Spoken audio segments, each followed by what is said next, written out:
This is Jane Marie. And this is Soko. You are now listening to the Queer Ambition Podcast. The Queer Ambition Podcast is the only podcast celebrating rising LGBTQ professionals, providing advice on navigating the modern workplace, and discussing polarizing topics within the community. Now listen up. All right, let's welcome Davelle to the podcast. Black, queer, and fearless, Davelle Barnes is a meme curator, a film ethnographer, a social poet, and a dapper rapper. The multidisciplinary teaching artist is a women's mobile museum project, Apprentice, at the Philadelphia Photo Art Center, a UPENN CAMRA Fellow, a Philly Cam Digital Media Literacy Fellow, and a warrior writer. She has a lot of jobs. Drawing from her intersecting identities and lived experience, the former Army sergeant is quickly becoming a veteran media maker. Race, class, gender, inequality, homophobia, and war are reoccurring themes of her work. Her writing has appeared on forharriet.com, Afro Punk, Elixher Magazine, and Quntfront. Her short film, A Collage of Masculinity, recently screened at our Queer Arts Festival and will be part of this year's Queer Women of Color Media Arts Project Film Festival. Welcome to the podcast, Davelle. Thank you. Welcome. Finally, welcome. Finally welcoming you to the podcast. Thank you for joining us. Thanks for having me. I'm so excited about this. This is the first podcast. Well, hopefully it won't be the last. All the work you're doing, I'm sure other people are going to be reaching out to you soon. But we had you first. All right, so what we're going to do is we're going to kind of like lighten the room up a little bit and do some icebreaker questions. All right, so you have your own late night talk show. Who do you invite as your first guest? Ooh, the first guest. Okay, that's a late night talk show.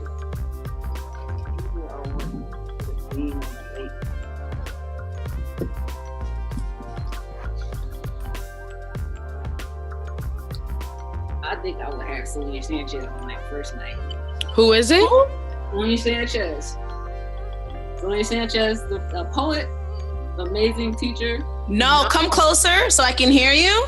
And I didn't get the name. Sonia Sanchez. Oh, tell us about her. Yeah. Why is she interesting? Took a workshop with her, a haiku film, short film workshop with her. And she was the funniest person with like a lot of insight, and like she keeps it really real and says things you wouldn't expect from a person of her stature and her age. And I just really enjoyed her presence. I think to interview her on late night, and she would like show that side on late night television, it would make everybody's night. Okay. All right. Jay Marie, how about you? Ooh, I have a late night talk show, and who do I invite? So it's funny because I think about like, we got the business reasons, like we want people to keep watching, or is it just gonna fulfill and make me happy personally? Yeah. I'm gonna try to meet in the middle, and I'm gonna have Barack Obama. No, that was mine. Oh, I gotta have OBZ. You know why? Because everybody misses him, and like everybody will be like, "Word, you had Obama on the show. I wish I could meet." I'm gonna have Obama. You got to keep thinking. Damn. Keep thinking. Okay. OBZ. All right. What do I have? That's messed up because that was definitely. You know, he's fine now. His skin real smooth right now. Right. He got out of that. He's real good. He's drinking water. Damn. Mine was definitely gonna be Barack Obama. I hate you. It's a good balance. Gotta get that. Everybody's tuning in that night. Everyone. You know who could trump that? No pun intended. Oh no. You know who could trump that? No. But everybody would watch though to see what he would say. Yeah, but I wouldn't have him as the first one. You could curse his ass the fuck out for 15 minutes. How about I have a list of all the people he's fired throughout his whole presidency so far? Steve Bannon. The whole list. It's a long list now, right? It's like this long now. It'd be like a revolving door. They just keep coming in and leaving. Nah, but all jokes aside, And you guys hear from me all the time, our listeners. It's going to be either, because Kim K is going to pull in a good crowd. I'm sorry. Come on. Come on. Now, whatever. You can do it. Yeah. She would. What? She'd definitely get watched. She would? But if you have Kim K, you better ask the questions that no one will ask. No. Davelle, you don't think she would? I don't think they're checking for her right now. If you bought Kanye West, because that was gonna be he went on his little mental health hiatus. Yeah. Like the first thing to break him out of his hiatus. That was gonna be, so I want a double. Can I do a double thing? I want Kanye and Kim K separately, and then I want them together on the couch. And then I want North. Yes. Same. The whole Chicago. All right. They'll be in the car seat talking to you, tell you how life is. That would get everybody's attention. Word, it would. All right. So the zombie apocalypse is coming. Who are the 3 people you want on your team? J. Marie, you first. The Rock. I want The Rock as number 1. I just feel like he's real strong. And hopefully he learns something from all his action movies. So hopefully I want The Rock. I'm going to take my girlfriend. She's pretty handy. Also, I love her. That too. Oh my God. The guy who is the survivalist. The one who like drinks pee. Oh, Bear Grylls. Bear Grylls. That's the one. I'm gathering them all up. I'm gonna live forever, yo. Boom, that's my team. We strong. Go ahead, Davelle. Who's on your team? I want Michonne. Michonne from Walking Dead. You don't even know if she really. Shuri. Who? Shuri. Okay. What you got? Let me see. You want the Dora Milaje?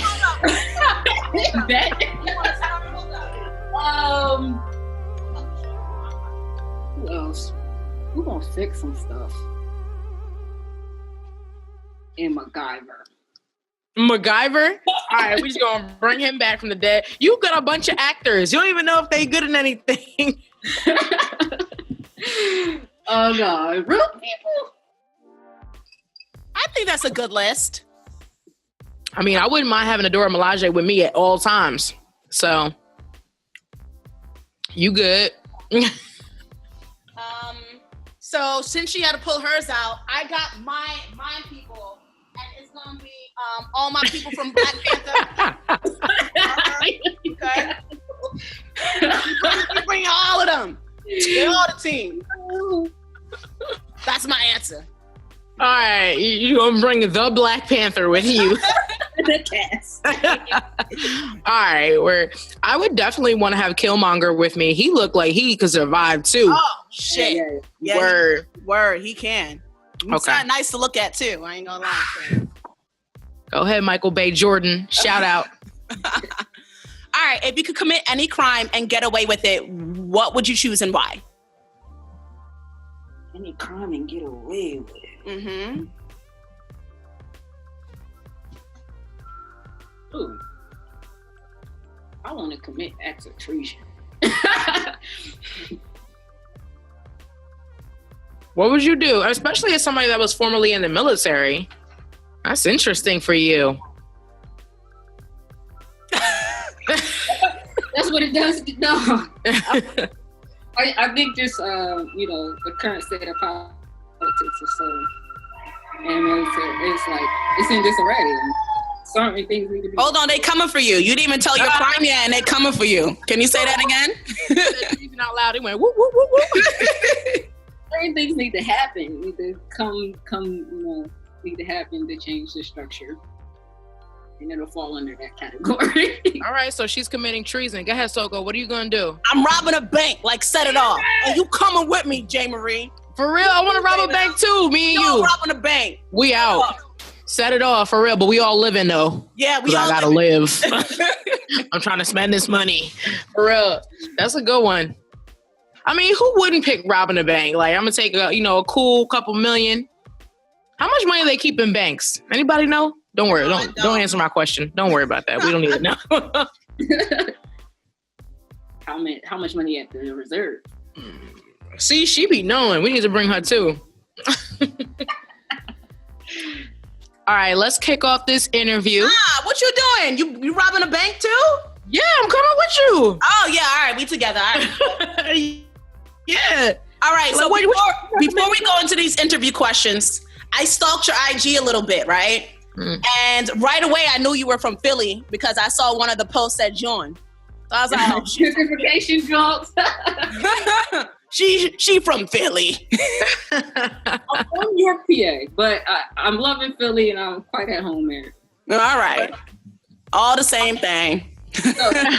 Wow, the real Philly Jones will pull your car quick. I got to be. I'm from York, PA. Okay, so tell us something about yourself that we wouldn't find in Google search. Something about myself. So maybe before you answer, and I'll give you some time to, think about what you're going to say. I quickly just Googled you, which we do with everyone that's on the podcast, just to see what comes up. You never know. And what to me was very surprising is that you had at least 2 to 3 pages of it was really about you. It wasn't about any other person that could have been named Davelle. It was just about you. And your picture was all over there. And it was all really, of course, positive things. And I think the best part about it is because it's all so true to your brand and talking about, self-love for masculine-centered women and talking about the fetishization of war and just how you felt as a woman, kind of like your otherness within the Army community, as a veteran. So it was just really interesting to see that. So, okay, go ahead now. And what can we not learn from that Google search? Mm-hmm. I am currently a college dropout. Okay. Yeah. And why? Well, I relocated. I started going to Temple. Then I fell into homelessness. And as I fell into homelessness, my mental health wasn't where I needed to be to focus on the books. So I medically withdrew. But I've also, through internships and art organizations, been finding my way as my independent career. I have to go back because I want to do more teaching. But I'm not pressed right now. Okay. And what were you studying? Often. Okay. At Temple, it's a great school too. All right. So talk to us about your project, A Collage of Masculinity. It was on a whim. It was really on a whim. I wrote a proposal that got accepted by the conference to do a media literacy workshop. Media literacy in terms of like queer media, and like just kind of dissect what images are of us. And we have the Shanes, we have the Shanes. Explain that. Well, the butch woman, androgynous, or the player is the image from from the L word, right, Shane? Yeah, and so, and I'm not, and I love the rapper, Young M.A.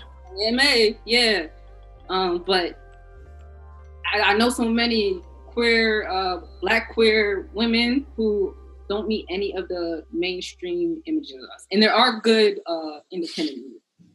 I do watch the private lesbian media. But in the mainstream, there's not positive images of masculine-centered women. So I brought my equipment. I wasn't even supposed to be filming and stuff like that, but I was like, I definitely want to film the result of my workshop to have people write what kind of media they want to see, or how they like to portray. So it was the course, and then it was the writing workshop, and a lot of people couldn't write about it. So there weren't about. So I'm like, oh, my whole thing is like, I felt like a failure, but then I just started interviewing people in the hall. And you say they couldn't write about being masculine of center, or just about what they wanted to do in the media. Okay. Like, or how they wanted to be seen, or how they feel about what they've been seeing. A lot of people never even process this. We have this limited image of us, especially Black queer masculine. And like, there's a lot of assumptions that come with like being masculine. People assume what you want to do in the bedroom. People, because of your visual proximity to masculinity, you have fear of your behavior, how we're perceived. And you can see it in the criminal justice system. In the masculine center, Black women are targeted and pushed through because of their physical experience, and also because of threats. Like, to some men, they think that I'm a threat to their masculinity and trying to put me in my place. Like, I've been blasted in my chest because of my parents. Like, because they feel it's offensive to present that in a manner of a man, whatever that is. So when we talk about like perception and images, it's important to have a variety and have positive images to counter some of these negative images. But these people were gurus. Some of the people I interviewed in the during the conference, like, were presenting, had their own workshops, and like gave me different takes on their identity that I haven't heard before, presented it. And so, like, at the end of it, I was like, I have a lot of stuff I'm gonna cut together. Sure. Could you explain a little bit more about their identity? And I apologize. I'm going to ask you just to speak up a little bit louder. Okay, project. Feel free to yell at us. We're fine with it. We're fine. About what masculinity meant to them. So people really unpacked what that was. Some people told me what it wasn't, which was even as important as what it was. And it was just nice.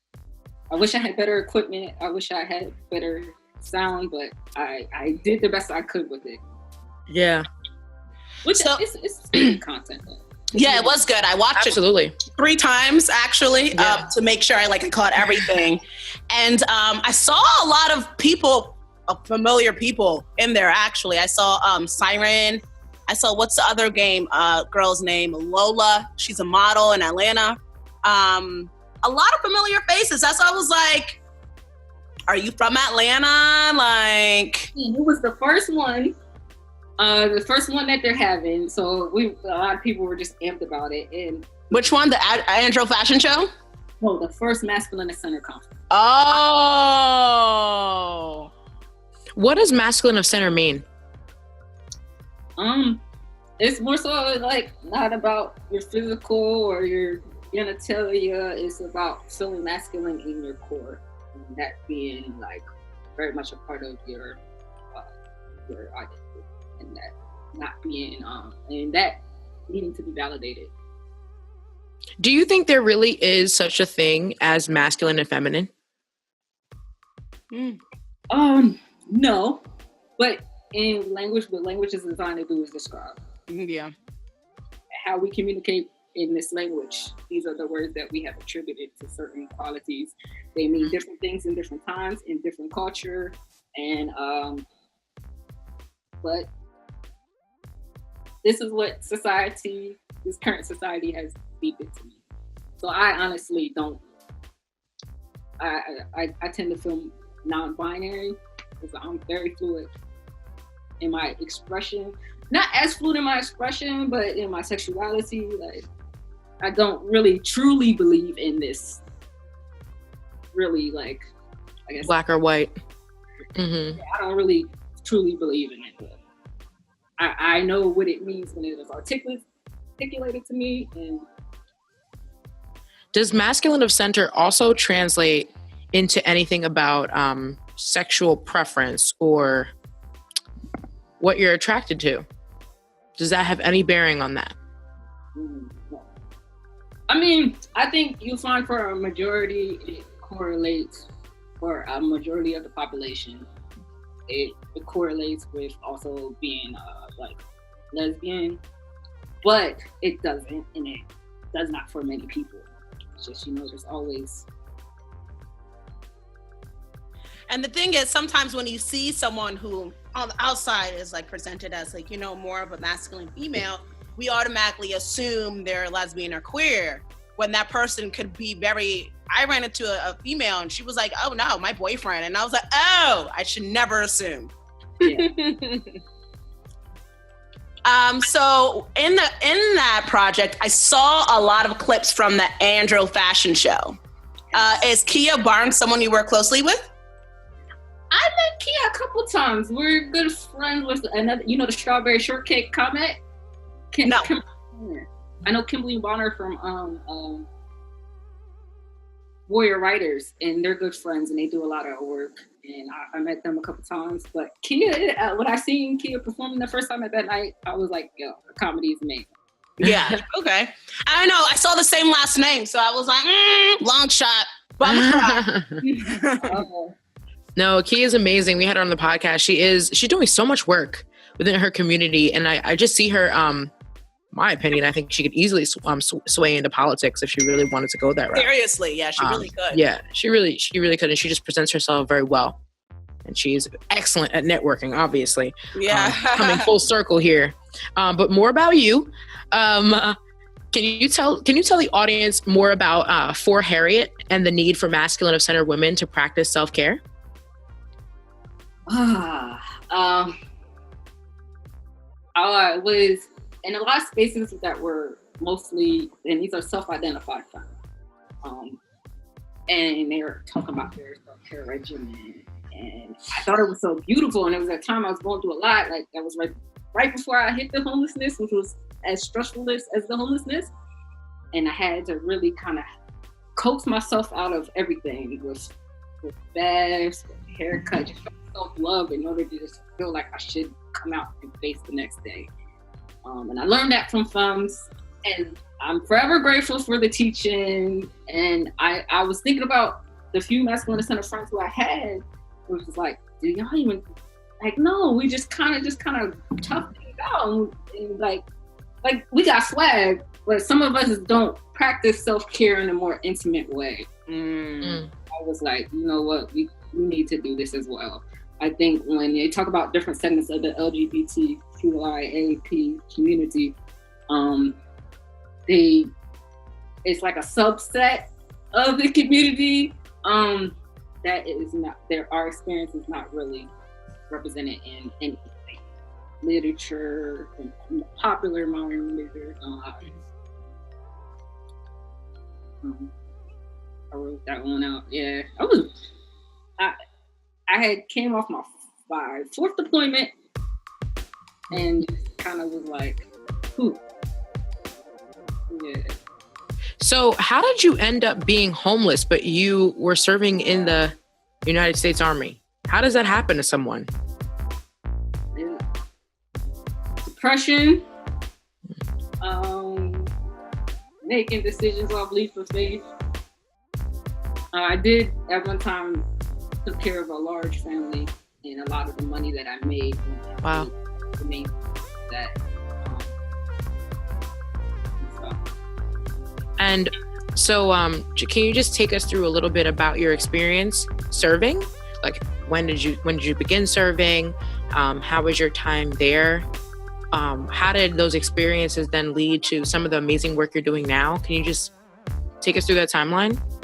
I joined the Army Reserves in 2006, the year after I graduated. Okay. 06? Oh, I graduated in 05, but I joined the Army in 06. Mm-hmm. Never mind. High school, right? Yeah, I graduated high school. Mm-hmm. And I had ROTC. I come from a military family, so it didn't seem so far-fetched to me at all. In fact, every report card from like middle school up on said college or military. And I don't have no money for college. Like, kind of like, you gotta make a move here. And so when the college thing didn't work out, I joined the military. Why did she tell you that she didn't have money for college? My parents didn't have money for college. I mean, that was just her way of saying that, I feel like it was her way of telling you to go to the military because your parents don't pay for, my parents didn't pay for college. I'm paying for college right now. Anyway, go ahead. I'm just like, why would she say that to you? You pay for college. My dad was in the Navy. Yeah. All my uncles who owned property and or graduated college, it all was in the military. That was just kind of the way to like. She was just trying to make you decide. Yeah, I feel like she was. What are you going to do? Yeah, which I mean I guess that's good. That after 18, I was not laying around the house. Yeah. That was more necessary. Yeah. So I joined it. Went to basic training with the AIT, but I was a reservist. When I came back, I would go to school. When I go to school, it would be a struggle. I was at the Job Corps. As soon as I would get good in school and like everything's great, I love it. Oh, you get deployed. Like, you come home, but when it's time, when they call you, you gotta go. So, yeah. And so I did that, and then because I had a good skill, at first I learned fiber optics, cabling. That's cool. How'd you learn that? Through the military. That was my MLS was cable installer maintainer. So they trained me in like how to terminate, connect, splice, do outside plant work, which is very tough. So like since I had this good skill, the only way I could really work in it and get in it was just that little bit of training was to go back to work in the military. So I contracted. So I then I was in Afghanistan, laying in that underneath putting the entire pipe, directing construction. It was just like a lot. Also with incoming phones coming through. Wow. Lack of sleep, lonely, very isolated because I was on almost all the crew that I was the only woman. And if I wasn't the only woman, I was the only Black queer woman. So even in my group, feeling very isolated. And after doing that, Army deployment, civilian deployment, Army deployment, civilian deployment, I was burned out. And I mean, I'm going to ask you something, but you really do not have to answer it. You didn't experience, I hope, that you didn't experience any type of sexual violence or anything, being the only. I have not. A lot of harassment, and a lot of microaggressions. I had not, but battle buddies that I have had, and I have seen them go through trying to report. Should I report? How do I keep going to this space? Right.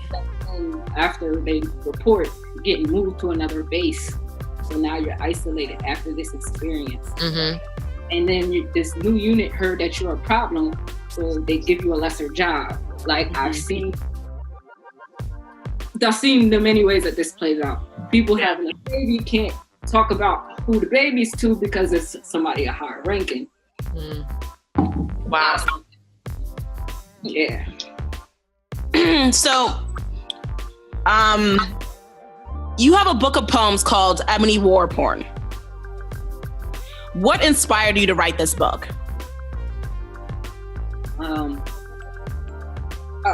Right after my homelessness, I was at this shelter, fucking up heat, Wi-Fi. And this group came and was doing workshops with the Veteran Center. Warrior Writers came. It was at the time I was applying for this fellowship. You can choose the nonprofit. So I worked with Warrior Writers, teaching workshops for veterans, performing, doing all that stuff. During that time, I was just stacking these poems. So after my fellowship ended, I had to do something with them, and I wrote that book. I went to Blurb and put it all together. But I think the triggering point is I went to the Consequence of War conference. And a lot of the people presenting, they had Pulitzers there. They had like people really talking about this thing. And I'm like, how they experienced service or how they came out of service is different, far from my experience. How they were received. You know, I got people saying, well, why did you guys join? Didn't you know that this is an organization that killed people? Or people who was like, wow, that happened to you? Like, just so into it from a very like perverted way of viewing such like horrible things. And I just never experienced it. Well, I don't think I noticed it before, but I never understood how romanticized war is in this culture and how privileged some people can be to love to hear these things happen, but have the power to change and don't want to. Yeah. So I went through the book, and one of my favorites was White Media, but then another one I liked was Cover Up, and that's what you ended off the book with. And what does that poem mean to you, and why'd you choose that poem to end off the book? I lived 58th and Osage. Cover Up on 50th and Osage, I decided to move on. And my homie who was from here, he drove me around and was like telling me about what happened. And then I was doing more research, and as I was doing work in the community, I heard, Winona Africa, Pan Africa. I was just so sick. There wasn't a plaque there. There wasn't no statue to talk about what happened, how they bombed these people pretty much for being black. For being black and radical. Yes. How like the police did it. The city bombed its own people. Right. And I was so like hurt by it, because we give people statues for less. We give people who don't deserve statues. They're still taking down these racist statues of these slave owners. We have Christopher Columbus statue right on Ben Franklin Bridge, and they have not. I was shocked. They do now have a plaque, have a historical site plaque, and it was the work of school children who pushed to get the plaque. But at this time, there was no plaque. So, and they try to build these new cheap buildings on top of that site where they bombed the people, right, on the block. And after they sunk, they were so poorly constructed, and they did not fix where the ground was uneven. So these new buildings that they built sunk. And now I'm just like, what? You can't just do these things and expect things to go well. It's the reason why the Redskins ain't been good. You can't just, I mean, it was just, like I said in the poem, I was like, you can expect the diaspora to come collecting. You can't just do these things. And I don't know, sometimes I get so angry, these little phrases come out and I can build around it and shape a poem. So, I mean, it's crazy because we're asking you all these questions and now you're just getting like the breadth of everything that you're doing and all the talents you have. So now we move on to some of your music or your spoken word. So you have a single out called The Most. How would you describe your sound and what do you really want people to take away from it? It's airy nerd trap. Cause it has, the trap drums in it, but the style how I sing and tell the story is the story. It's just fun, My homie made it in my bedroom. He made it almost. He punched it out. And they fell asleep in the studio. And I was like, I'm gonna do something. And I started just singing, talking slowly. It shaped from there. All right, so like what do you want people to take away from your music? Do you feel like it's just as impactful as your poetry and your writing? Oh yeah, I mean that particular song is more about love and more fun. But my other singles and songs I have are very much. I have like one called "We Make America Great," basically saying that Black people, queer people, poor people, we'll make this. And it's hella lyrical. I get into some deep stuff, and I call for reparations in the song. Not afraid to do that. A lot of these rappers out here afraid to use their power in that platform to really speak about the future and bring things about. Davelle, you are a jack of all trades, to say the least. Yeah, lots of stuff. It's like, where does it end? What is your true passion?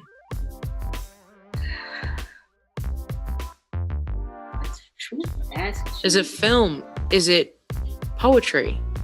Is it music? Where does your heart lie? I have to pick. You don't. You really don't. But we're curious. I mean, I love film because I can incorporate it all.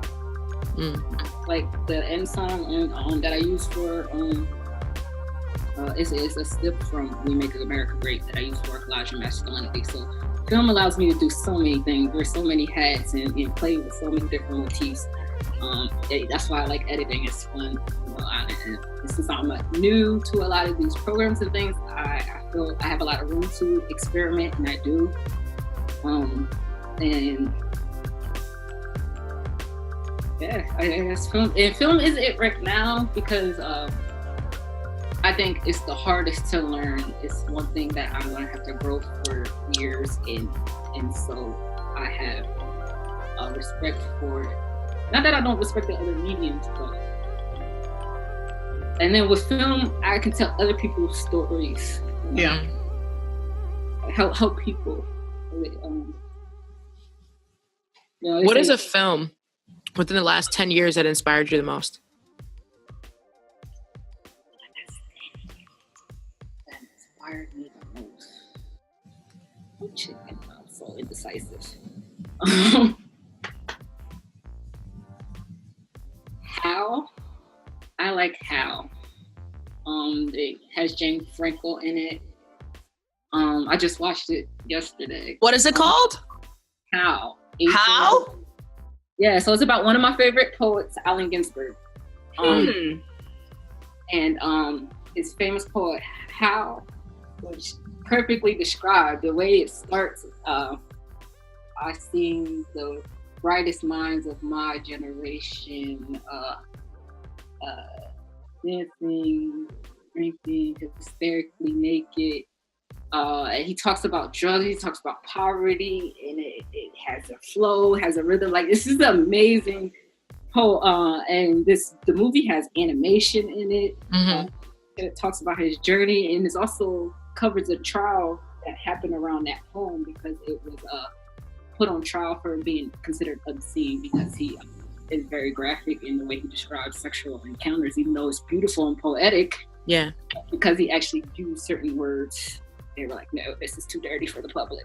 And he's a queer poet. He's done a lot. Yeah. Okay.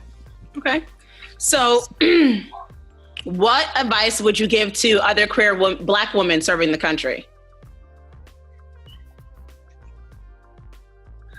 Serving the country? Oh, just take advantage of every opportunity, especially for education.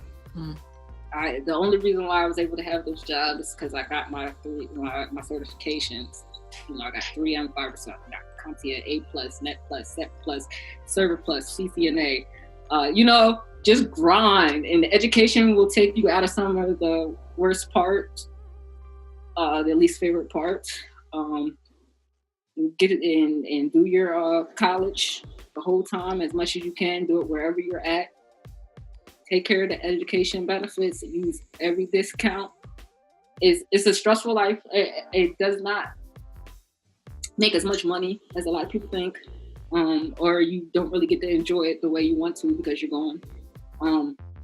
And just try to make it a one and done. So do everything you can in the one contract, and stick together and have fun, because the joyful moments me and my friends and my battle buddies definitely did get away and do some things and build meaningful relationships that I'll have for forever.